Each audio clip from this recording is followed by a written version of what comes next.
C'est le quatrième et dernier épisode consacré aux oiseaux qui migrent dans la Saint-Laurent. Et on va cette fois-ci se concentrer sur le comportement des groupes d'oiseaux. Beaucoup d'espèces migrent en groupe et la forme des groupes, leur évolution au fil du temps, quand on les observe quelques dizaines de secondes, c'est plein d'informations intéressantes et très importantes aussi. Bienvenue à C'est quoi cet oiseau?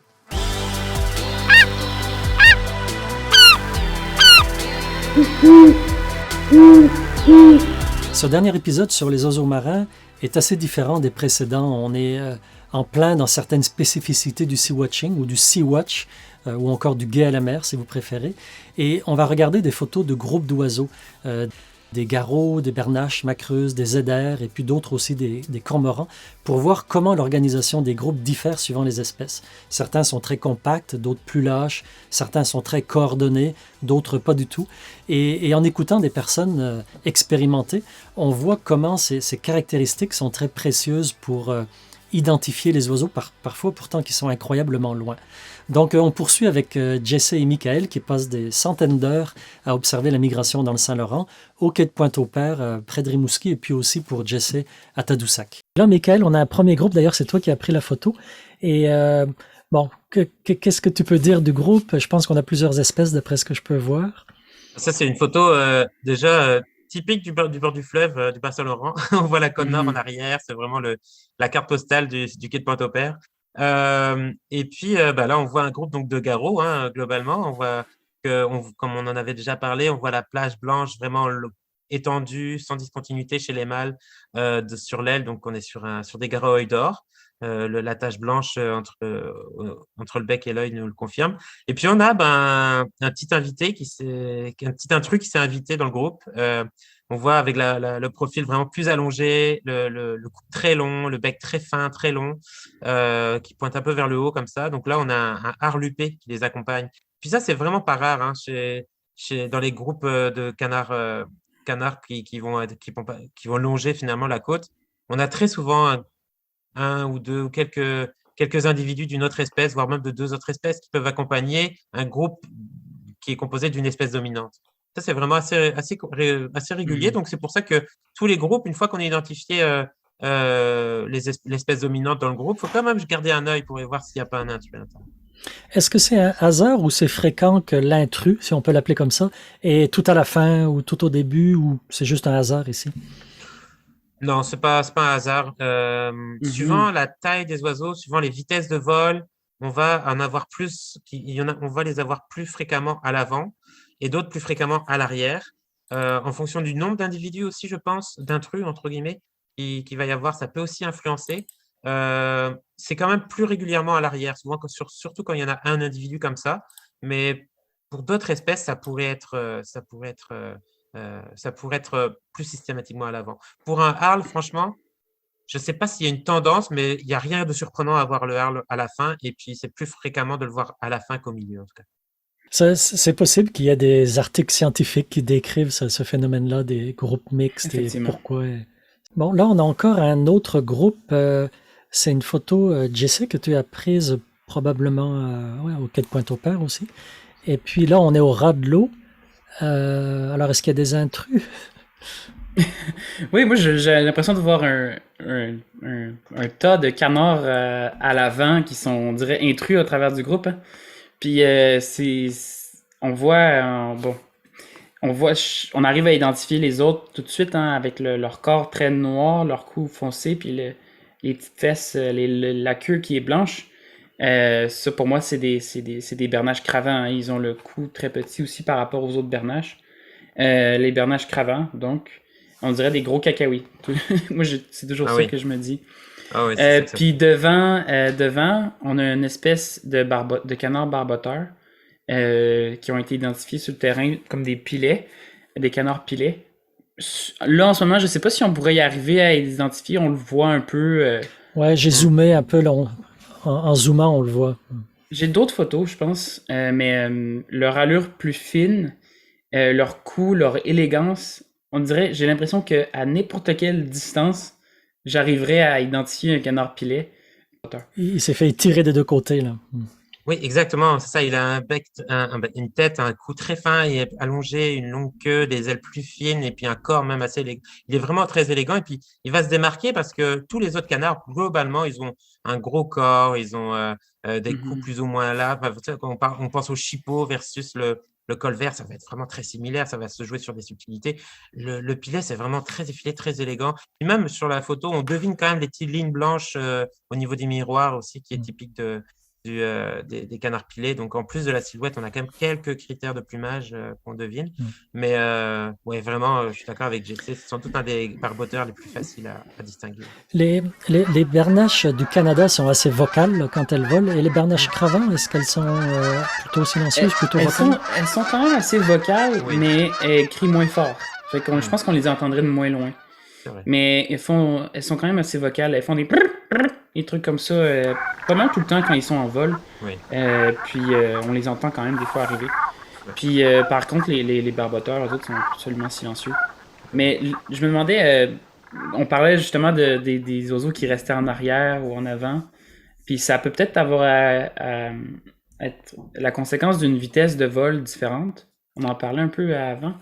Mais c'est ça, peut-être que là, les barboteurs, comme les pilets, ont une vitesse de vol plus rapide. Mm. Puis c'est pour ça un peu qu'ils sont placés à l'avant du groupe. Puis on a tendance, les bernaches cravants, ils sont plus lentes, là, clairement. Puis on pourrait penser que les pilets, ben moi j'aurais pas tendance à penser que les pilets, ils resteraient dans ce groupe-là. Ils vont sûrement se dissocier assez rapidement, étant donné que s'ils veulent rester avec les bernaches, ils doivent ralentir leur Mm. vitesse. C'est un peu comme des cyclistes professionnels qui feraient du vélo avec des amateurs. Au bout d'un moment, ils vont partir devant. Alors là, on passe à un autre groupe où on a plusieurs espèces aussi. D'ailleurs, c'est une photo que j'avais prise au quai de Pointe-au-Père un jour. Je devais être avec un d'entre vous. Euh, Quand on voit un groupe comme ça, d'ailleurs, est-ce que vous commencez à regarder plutôt les premiers, puis ensuite vous allez vers les derniers, ou le contraire, les derniers et vous allez vers les premiers, Michael? On va aller du premier, celui qui est en tête, jusqu'au dernier. Et on revient rarement en arrière, à moins que vraiment il y ait une espèce inusitée qu'on a cru voir et puis qu'on veut vérifier ou quoi. Mais en général, on revient très très peu en arrière, on compte, et puis une fois que le groupe est fait, on doit s'occuper des autres. Donc là, on a plusieurs espèces. Hein. On voit Mhm. plusieurs espèces. Par contre, le groupe, en gros, est vraiment typique d'un groupe de macreuses à bec jaune. Un groupe de macreuses à bec jaune, il faut comme imaginer que c'est une course de cheval. C'est-à-dire qu'il y a tous les jockeys qui sont les uns derrière les autres, et puis on voit les museaux des chevaux, les uns qui passent les uns devant les autres en fonction toujours il y en a toujours un qui veut aller devant l'autre, et puis finalement il se fait rattraper par un autre, et ainsi de suite. Il y a Ok, comme c'est une pas course à stable. l'avant. Et c'est L'ordre est ça. pas stable. Il y a comme une À course à l'avant, l'avant à où l'avant. les individus veulent tous être Ok. en première ligne. Et puis, ça fait du coup un paquet de macreuses vraiment au Ouais. début. Et puis après, à passer ce paquet-là, ça commence à s'étendre un petit peu. Les oiseaux sont un peu plus espacés. Puis souvent, ça fait une ligne ou deux lignes qui suivent ce paquet-là.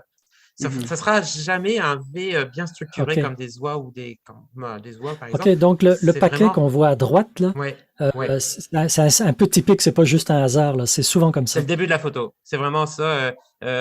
S'il y avait justement eu une ligne assez bien structurée, avec des espaces assez réguliers, etc., je me serais dit, je pense que la photo a été coupée, on ne voit pas le début. Là, là, là c'est typiquement un comportement de macreuse à bec jaune. Puis, la macreuse à bec jaune est largement dominante dans ce groupe-là, mais on voit effectivement qu'il n'y a pas que ça. Il y a quelques éders à duvet. On en voit, c'est que des femelles a priori. On en voit surtout sur le côté moitié gauche de la photo. Plus brune, hein, Euh, beaucoup plus Plus brune. brune, plus claire, c'est Ouais. ça. Et puis on voit le Plus dessous des ailes grosse. blancs aussi, plus grosse aussi. Ouais, exact. Et puis à l'avant, on devine aussi quand même, il y a au moins 3 individus de macreuse à front blanc, 3 mâles en l'occurrence. On voit très bien là les 3 taches, la nuque, le front et le bec sur chacun des 3 individus.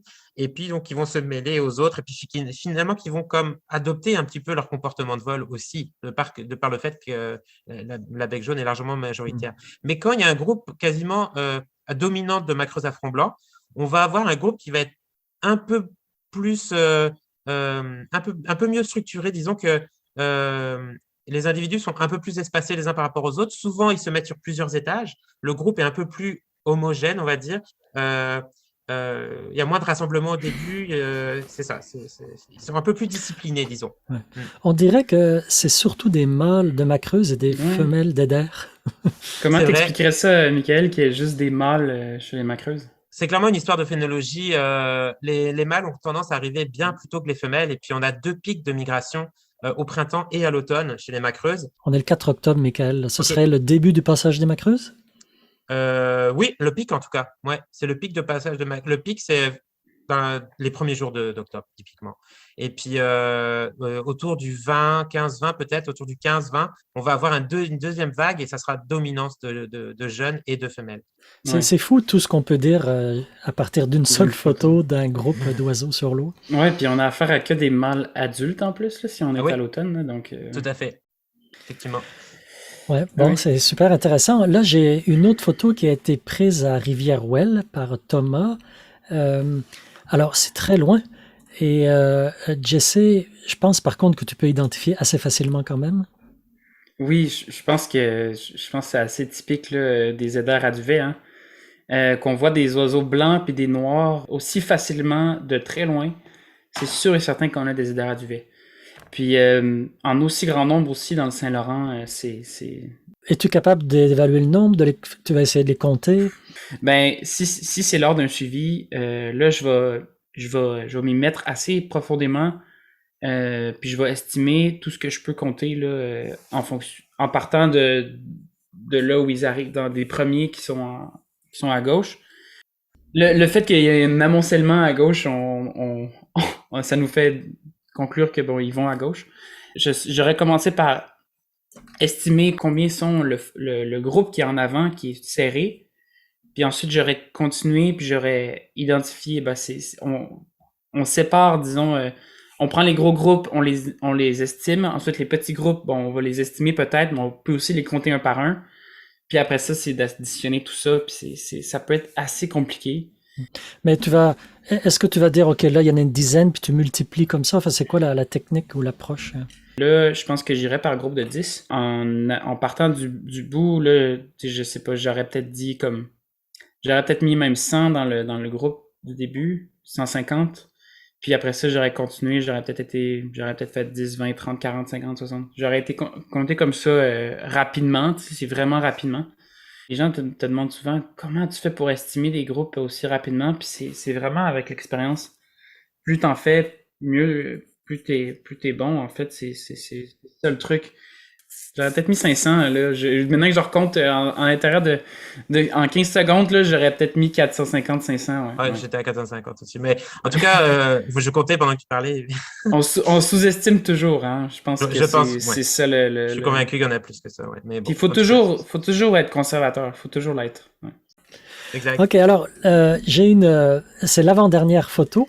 Un groupe qui est vraiment constitué, bon là, il est dans le ciel, constitué très différemment de ceux d'avant, plus désordonné. Michael, qu'est-ce que ça te suscite comme commentaire, ce groupe?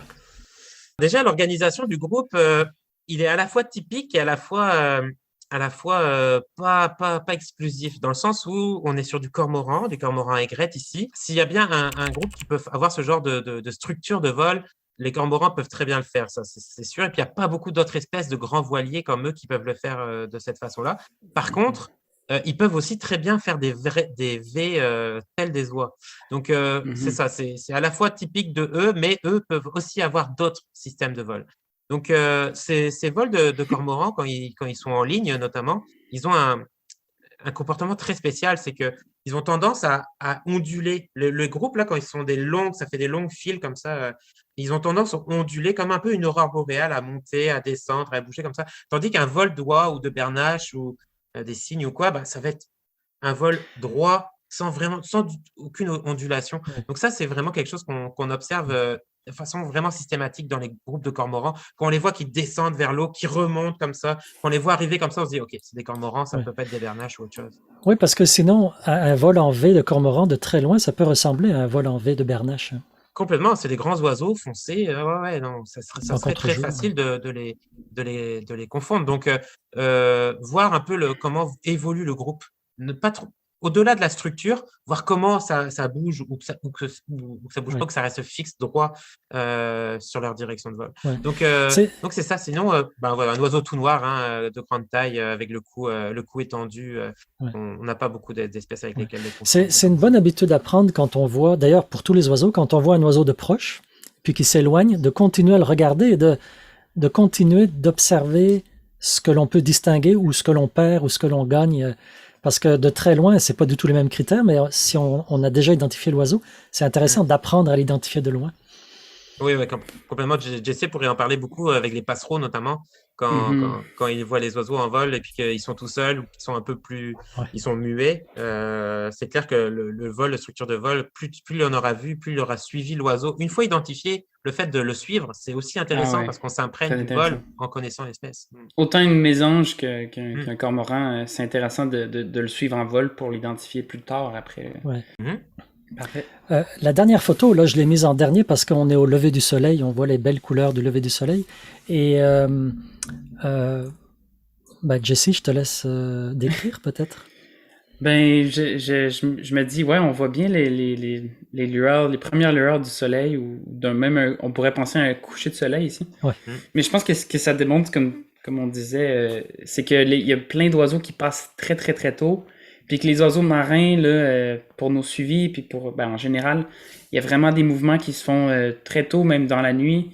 Fait que très tôt le matin, on va avoir les mouvements de plein d'oiseaux marins, alors que durant l'avant-midi, après ça l'arrête. Donc vous êtes là au lever du soleil, vous êtes présent. Au lever du soleil, on est présent pour nos suivis, ouais. Puis ici, là, que ce soit des oiseaux marins ou comme ici, là, on a pas des bécassos, des limicoles. Ben, c'est ça, c'est les mouvements se passent très tôt le matin. Puis c'est quasiment, c'est la même chose pour les oiseaux forestiers. Hein. Oui, c'est vrai. Avec le mouvement du zoom, là, dans la vidéo, on voit bien maintenant le bec très long de ces oiseaux-là. En fait, je me demande si j'arriverais à identifier juste avec ça. Puis c'est ça, juste en zoomant, on arrive à voir un peu le bec très long. Mais chez l'oiseau qui est comme séparé un peu plus haut, là, je pense que j'arriverais à dire, bon, c'est un limicole, premièrement. À part ça, à cause qu'il y a les ailes très étroites, puis il y a comme un gros bedon. J'aurais peut-être dit genre pluvier argenté, genre sur lui de droite, sur lui en haut qui est séparé. Mais les autres, là, tu vois, là, le fait qu'ils planent, le fait que, ils sont comme ensemble comme ça, on voit le bec, on voit le gros corps avec les ailes comme qui font un V, qui font pas un V, qui font un M, comme un peu un dessin pour enfants. Je sais pas, j'aurais tendance à penser à un courlis. Aussi, le fait qu'ils sont vraiment plus gros que des tout petits bécassos. Bon. Quasiment une silhouette de l'aridé, en fait, au premier regard. Et puis après, c'est sûr, la structure du groupe, tu dis, bon, non, ça marche pas pour les goélands. Les goélands se mettent quasiment jamais aussi bien rangés comme ça. Puis ça, c'est sûr que le bec, oui, ça vient nous donner un indice très fiable. Hein, mais c'est spécial, un groupe de courlis, excuse-moi, mais un groupe de courlis, quand on les voit en migration de loin, c'est pas évident, hein. C'est pas genre, des courlis. Non, c'est un groupe d'oiseaux bruns assez gros. Et franchement, la première chose qu'on se dit, c'est pas tout de suite courlis. Hein. Non, c'est genre des canards. Ouais. C'est ça, on dit, là, j'ai un truc. Qu'est-ce que c'est? Je veux être sûr. Puis, OK, non, c'est des courlis. Puis souvent, c'est quand même des groupes qui sont un peu au-dessus de l'horizon aussi. Donc, forcément, quand on peut les avoir un petit peu avant, on finit par les avoir de profil et avoir le bec. Hein. Mais quand ils sont très loin et qu'on peut pas avoir le bec, c'est pas toujours immédiat. Mais bon, surtout en fonction de la date, on va forcément pouvoir avoir des bonnes idées que c'est des oiseaux qui passent très, très tôt pour l'automne. Là, ça passe très, très tôt. Ça passe en juillet, en fait, en migration.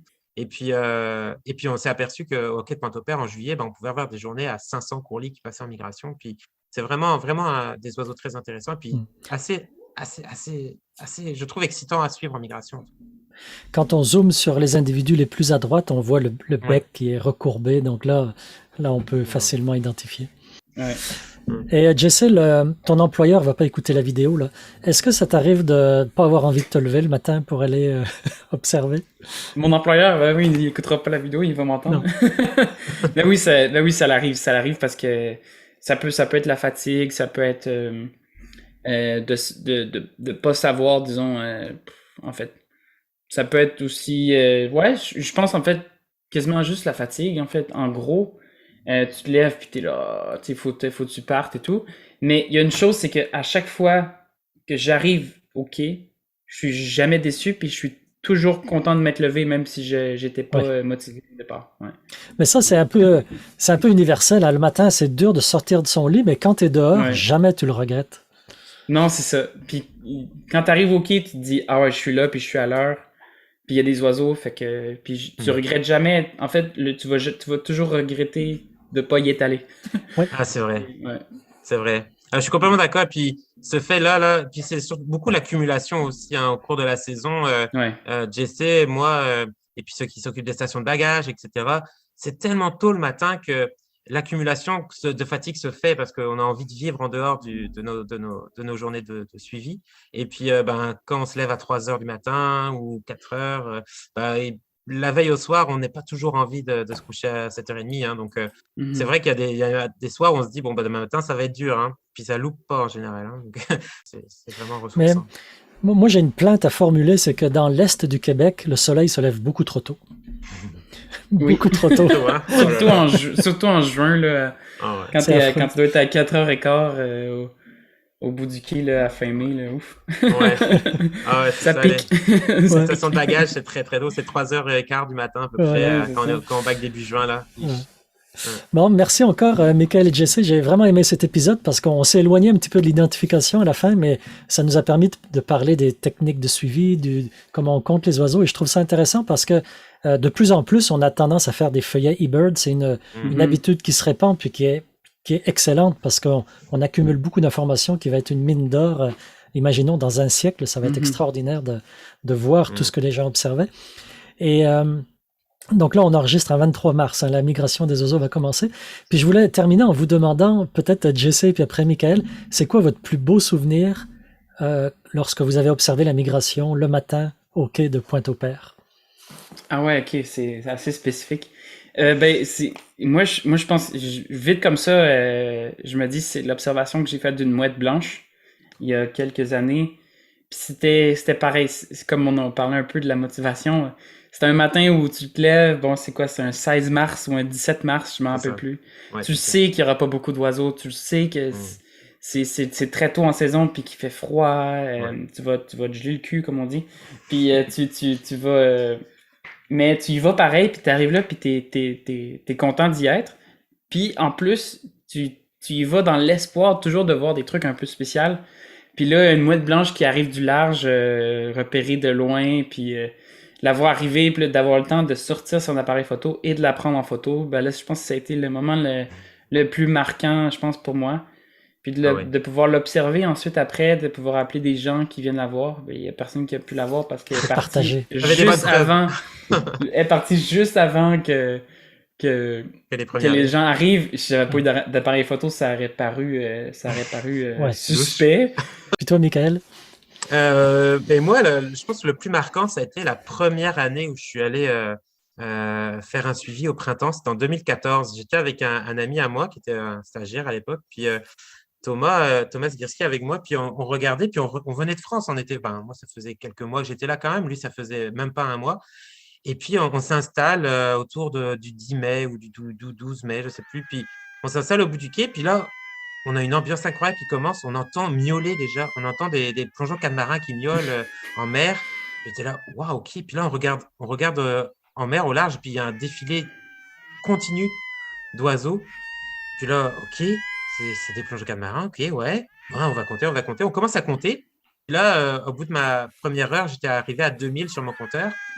Puis là, je dis, ça y est, on est à 2000. Puis je me rappelle, je regarde Thomas, puis on éclate de rire tous les deux. On fait, mais c'est pas vrai, qu'est-ce qui se passe là? Qu'est-ce qu'on est en train de voir? On n'a jamais vu ça, nous. Hein. Donc, on nous avait dit qu'il y avait des plongeons catamarans qui passaient au printemps, mais de là à visualiser ça comme ça, des oiseaux, des catamarans qui nous passaient au-dessus, devant, qui chantaient autour, puis avec des groupes de 70 qui passaient au large, je revenais pas, quoi. Et puis ça m'a marqué. Puis je pense que c'est ça qui a initié mon envie là d'initier un suivi robuste au quai de Pointe-au-Père. Et puis 2 ans plus tard, ça s'est traduit par la création de l'Observatoire d'oiseaux de Rimouski. Mais je pense que ça a été un des éléments déclencheurs de cette aventure. Bon, ben merci. Bonne saison d'observation alors. Hein? Merci beaucoup. Merci. Il y a plein de belles choses qui vont nous arriver. Ça va être super. On a terminé la série de 4 épisodes sur les oiseaux marins qui migrent dans le Saint-Laurent au printemps et aussi à l'automne. D'autres épisodes vont suivre, mais sur des sujets différents. Abonnez-vous, activez les notifications si vous voulez être averti dans YouTube dès que d'autres épisodes seront disponibles. Et puis, vous pouvez aussi revoir des vidéos qui sont déjà publiées, ou bien soit pour découvrir des nouvelles choses, ou bien juste pour réviser. En ornithologie, hein, on apprend, puis on oublie, on apprend, on oublie. Et la seule manière de bien progresser, c'est de pratiquer. Alors, bonnes observations.